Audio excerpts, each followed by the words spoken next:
What's up, everybody? Welcome to another edition of Titan Anderson Sports. You cannot spell Titans without putting that T-A in it. You guys, check this out. We're going to roll up the windows a little bit and talk to you guys. There we go. First of all, I want to apologize to everybody for not having a morning video out. I'm feeling terrible, fellas. I don't even know if I'm going to be able to make it through this video right here. But I wanted to give you guys, like I said, I want to keep giving you guys as much content as I can, as much entertainment as I can, and we're going to continue to do that. We're in a weird situation with you know, being Titans fans. You know, everyone keeps talking about our quarterbacks.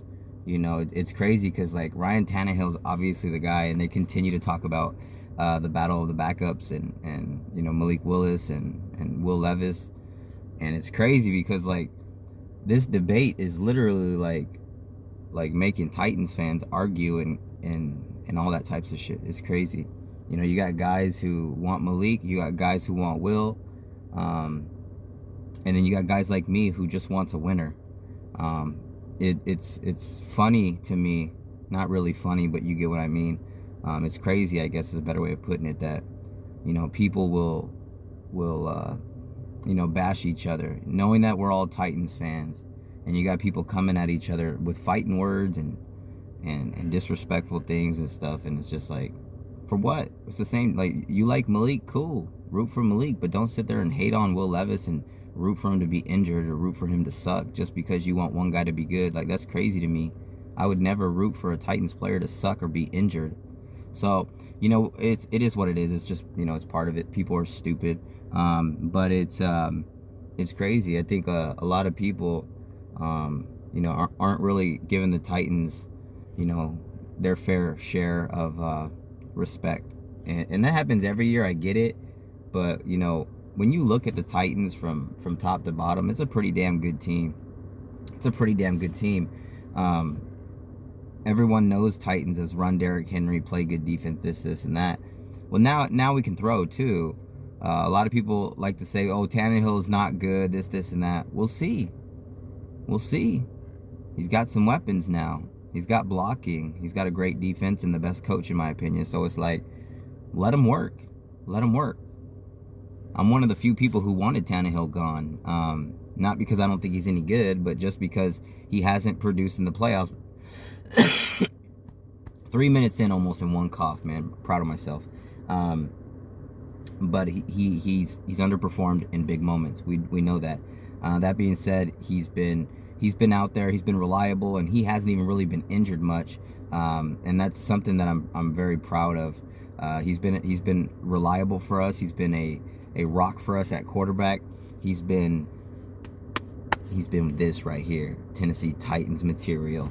And I'm very happy that we've had him, and we should be thankful that he's still on the team, because Malik Willis is very, very far from ready. Will Levis is, you know, dealing with, is it even really an injury? I don't even really think he's really hurt, to be honest. Like, I think he's fine. I think he's okay. I think it's just precautionary. Like, maybe he got a little banged up, whatever, but he'll be okay. I'm excited to see what he's gonna bring. I really, you know, that quick release is something special. You know, if he can continue to learn and get better, you know, the sky's the limit for that kid, especially with the weapons we can give him to play with and to help him. You know, if he has a ball that's, you know, not as accurate, he's gonna have D-Hop and Treylon Burks to bring it down. Josh Wiley and Chig need to do better with catching balls. Hopefully that works. Our running backs just look unstoppable. We got Julius Chestnut, who he's the third back. It's not even debatable. You got TYJAE Spears, who in under 5 seconds got up to 20 miles per hour. He jumped over a guy and still got to 20 miles per hour. And like, it's unbelievable how explosive he is. This guy's so dynamic. And then you got Derrick Henry. So, you know, people are saying it's a three-headed monster. You don't need to think about it like that. We got three capable backs for sure. But it's Derrick Henry's team. It's Derrick Henry's offense. He's still going to get 300-plus carries. That's going to happen. It's going to happen. And the thing is, we now have multiple weapons to counteract some of the things people like to do to us in the playoffs. When the Titans make the playoffs, people put everyone in the box, beat us throwing. That's just been everyone's way to counter us. Now, if you want to do that, that's fine. We're going to send Treylon and D-Hop on go routes. And if you got whoever is left one-on-one is going to get the ball. And they're going to win 9 times out of 10 on those situations. So it's we revamped the team to the point where now it's just like we're safe. We're safe. We could do what we want to do as long as we're healthy. We did everything we needed to do to get back in the driver's seat, not only run through the AFC South, but actually have a true opportunity at a Super Bowl. Now, everyone listening and all the haters and negative people want to sit there and say, yeah, right, there's no way. Think about it. The offensive line, the starting O-line group has been playing pretty damn good. Already looks better than last year's. And then you add that on top, you got Derrick Henry and TYJAE and Julius Chestnut as your 3 running backs, right? You got Treylon Burks, who's in better shape than I've ever seen him, ever. D-Hop, who's destroying everybody. We didn't have him last year. Chig, who is the #1 tight end this year. Last year, he was barely even getting the ball halfway through the season. Josh Wiley, 6'7" tight end. Hopefully that works out as well. Moore's there as well at receiver, who continues to make plays. I'm excited about that. Kearis Jackson is somebody I'm going to continue to talk about because, again, I would like to see him as possibly the kickoff returner and, one of the last depth receivers working his way in. I just think he offers a lot. We got Mason Kinsey as the 4th quarterback now. It's pretty cool. Shout out to Titan Upload, man. That's funny, man. Shout out to Kinsey, man. That guy works hard as fuck. Nobody deserves opportunities more than Kinsey. And I'm not even one of those guys who bashes Kinsey. I'm not even one of those guys who's for Kinsey. I'm just for players who do good and rep the team and try their best to help this team succeed. And anyone that thoroughly watches this team can sit there and say, can sit there and truthfully speak and say that Mason Kinsey does everything you'd want a player to do on and off the field. He takes this team serious, so that's why Vrabel gave him those quarterback reps, man. He's earned it. He's a team first guy, and he works his ass off. He really does. So shout out to Kinsey, shout out to the Titans and Vrabel for giving him that opportunity. And it's nice to know that even though Mason Kinsey's been a guy fighting to get on this team for so many years, he's still fighting, and Vrabel respects that. Everyone sees that. So again, shout out to him in that situation. Kyle Phillips, everybody. Kyle Phillips. Kyle fucking Phillips. I'm gonna start calling him Mr. Fragile or something, man. It's this guy is crazy, man. It's like he bulked up to a little bit, I guess, to be able to take the punishment, and now he's dealing with I think it's a knee or something like that, leg injury. This ain't good, fellas. We need this guy out there for them obvious passing situations. There ain't no reason he shouldn't. I hope this isn't just going to continue to happen for Kyle Phillips, because he's somebody who brings a lot to this football team, man. He does. He can't stay on the field, man. Best ability is availability, and he ain't there. I hope they figure it out, because I really want him to be out there. I really want him to have an opportunity to carve some people up pumpkin style on Halloween. Like I'm telling you, he's lethal out there when he's out there. But if you're not out there, what can you do? So I want to know what you guys think about Kyle Phillips. I know it's been frustrating. It's so frustrating to see him always injured. I hope it just doesn't turn out to be like a Caleb Farley situation, because Caleb Farley's the same situation, always hurt. We'll see. I'm rooting for the kid, though, because I know how explosive he is. I know how dynamic he is with route running and getting open, creating space, and getting first downs, moving the chains. So he's somebody I really hope can stay out there and get better and have an opportunity to show what he can do when he's out there, because it's like, yeah, well, you're dominant in practice. You're fucking great in practice. You make people look dumb all the time. But nobody knows what you're doing on the field because you're never out there. I don't know. It's pretty crazy.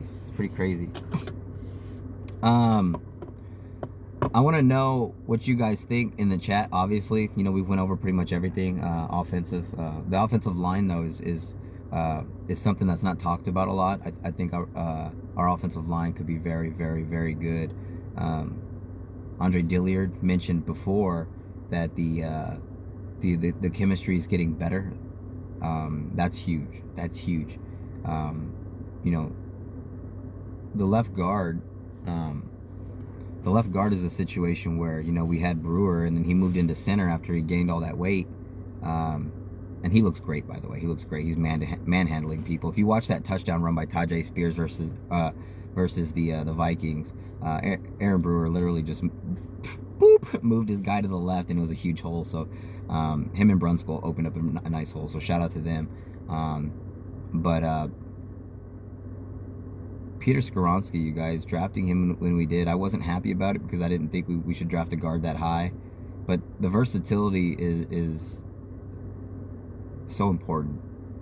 Having a guy who can move, and he could play anywhere on the line. He's built for anything. He could be center, guard, tackle, anything. So the versatility, the attitude, he's what the Titans, he's what being a Titan is about. Like literally, like I see Ben Jones in that dude. Like I see, you know, I see some Michael Roos, some big country, some David Stewart, man. Shout out to them. I see some dog in this guy, and I'm excited about the pick. And again, when I did my live draft reaction and I was upset about it, it wasn't because of the player. It was because of the time we got him. I was okay with getting him, but I wanted to trade back. And for all the people listening, the guy that I wanted to trade back for was DaJuan Jones. DaJuan Jones is, I think he's 6'8", almost 400 pounds, 380 or some shit like that. He's somewhere up there, I don't fucking know. And he's from Ohio State, and I actually had him right up there with Paris Campbell. I looked at him and I was just like, you know, we tried drafting a mammoth guy before, it didn't work, you know, Isaiah Wilson, Panda. But this guy's different, and he's not even giving up any sacks right now for the Browns. The Browns took him, by the way. Like, he moves, like I said, like, and everything I said on DaJuan Jones is happening. And that's the guy that I really wanted. I wanted him. I wanted to trade back, and I wanted to get DaJuan Jones. We could have done that. We could have. But we are where we are. And guard is obviously a spot we needed. 2 spots we needed. You know, with Nate Davis going away. So, and we filled that up with Daniel Brunskill, you know, guard from the San Francisco 49ers, who didn't even give up 1 sack. So, overall, like I said, man, I'm fucking excited. I'm excited about this team. I think everything we did on the offensive line is great. Obviously, the MPF thing sucks. We got to get him kind of back into things. But he's doing good, you know, when he's out there. So that's a positive. He's going into a sophomore season. And then, like I said, overall, I'm happy with everything. Brewer taking over at center, taking shit serious. He's dominating down there. I mentioned before, you can't play any worse. So this offensive line has a chance to be very good. Not just average. Like I said, you got to at least be average for us to have a chance to really make a run at a Super Bowl. But if this offensive line can be better than average, you pair that with the weapons we have.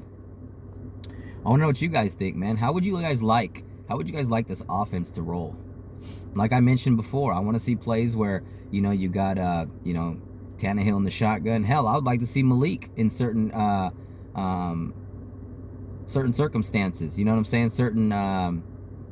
Certain plays, you know, maybe 3rd and short or goal line, you put Malik out there with TYJAE Spears and Derrick Henry at the same time. The RPO, the fakes, the screens, the throws in the flats, the quarterback draw, everything from there is the handoff this way, that way. The possibilities are endless through that. Also using TYJAE and Derrick Henry at the same time with Tannehill on 1st down in the shotgun, 3, 4, 5 wide. Do things like that, man. Make it different. And you could still hand the ball off to either of them from that spot. Having that many people out there, 3 to 4 to 5 wide, is going to automatically take guys out of the box. There's ways to create space, man. There's ways to take guys out of the box. We just had a dumbass guy named Todd Drowning who did not fucking understand football. We had a guy named Todd Drowning who did not understand the concept of play calling. He didn't understand when to use plays, when not to. Like, when I would watch him, it's like, okay, here we go, guys, because I do play-by-play for every game. Everybody knows that. So it's like, you know he's coming out there with 1 wide receiver, maybe, a bunch of tight ends, and fucking just running it straight up the middle. It's like, dude, what the fuck, bro? So it's stuff like that pissed me off, man. Stuff like that pissed me off. But Yeah, let me know what you guys think of the chat section below about the offensive line, about this offense. How do you want this offense to work? What's some things that would really make this offense go and work with all the new faces that we do have? So make sure you guys let me know in the comment section below. This offensive line is going to be beast. Fuck that. Okay, you guys, so check this out. Offensively, I think the Titans are going to be perfectly fine. Defensively, we should be good as well. I don't think anyone's really worried about that. I think a lot of people are just worried about how the offense is going to get up and go, you know, being able to run the football. But it's going to be about staying healthy. These are the main three things, you guys. We got to stay healthy. The play calling is a huge thing. Staying healthy, play calling. Again, staying healthy because because we can't. We haven't been able to stay healthy. So stay healthy. 2. You got, like, seriously, you gotta score. You gotta score, and that's the playmaking. Stay healthy. Score points. And that starts with the playmaking. Tim Kelly, please fucking score points, man. Please score points. Please. And 3.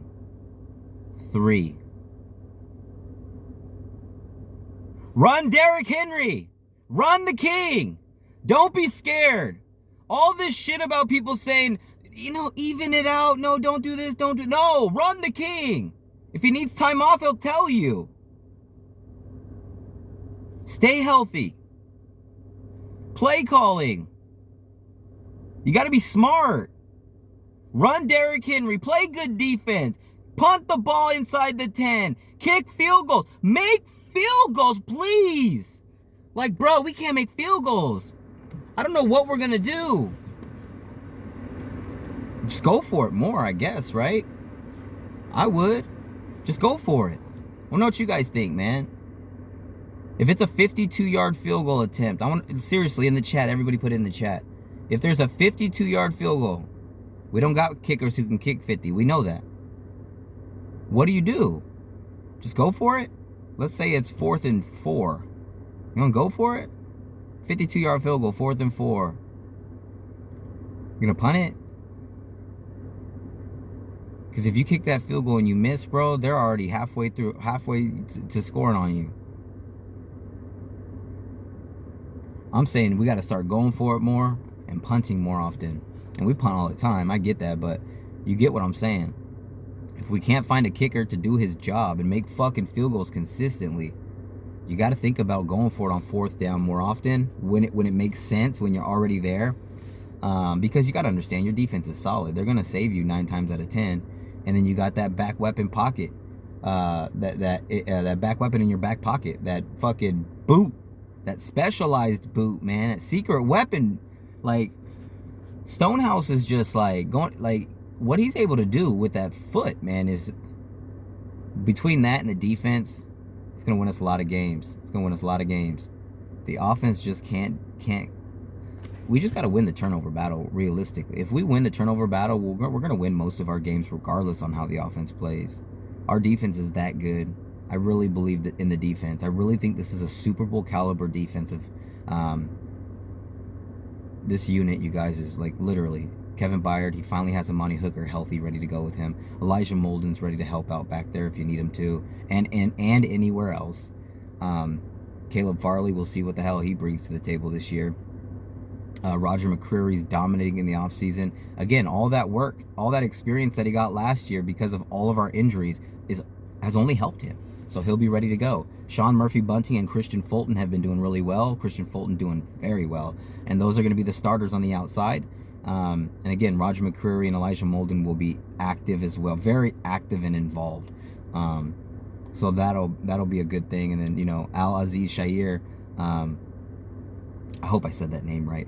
But him and Gibby, you know, hopefully they'll hold down the middle. Our middle linebackers on paper, you know, it doesn't scream, you know, like amazing, but you know, I love Gibby. I love Gibby's, you know, his play. I like how he brings energy and passion. He's gonna try every single play. We'll see what that brings. Aziz, man, I'm excited about it. I think he's gonna be real good. He'll be solid, man. He'll be solid. So, and then you pair that with the front five we got.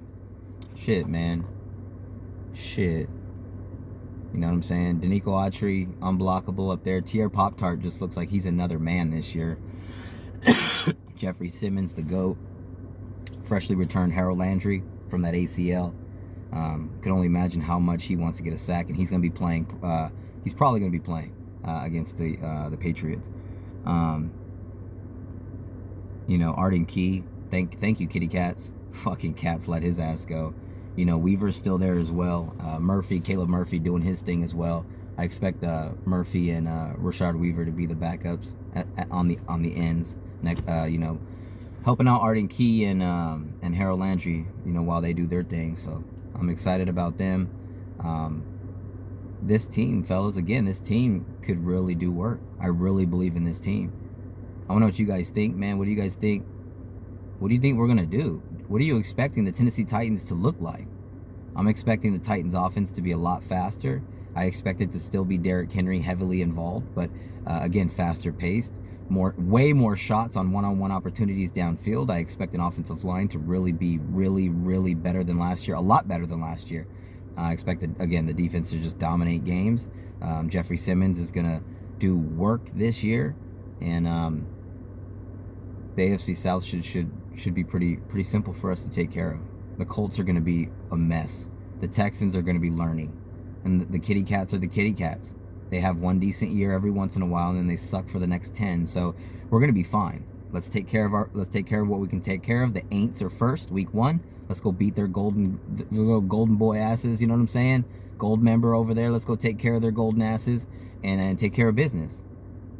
Let's go show them some two-tone Titans. Let's go show them what the Titans is all about. Let's go dominate. Let's go whoop their ass. The Saints ain't gonna have a lot of their players in that week 1 game. Let's go do it. No Kamara. Let's go.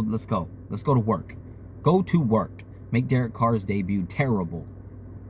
Anyway, you guys. Sick as fuck. Still here for you guys, man. Like, comment, subscribe. Do all that fun stuff. Let's continue, man. Every video is getting over 50 likes, so keep that shit popping. And share this out on Facebook, Twitter. Share it out everywhere, man. So tighten up, Code Blue Cyclops swag. You cannot spell Titans without putting that T-A in it. How about the drip, though? Let's go.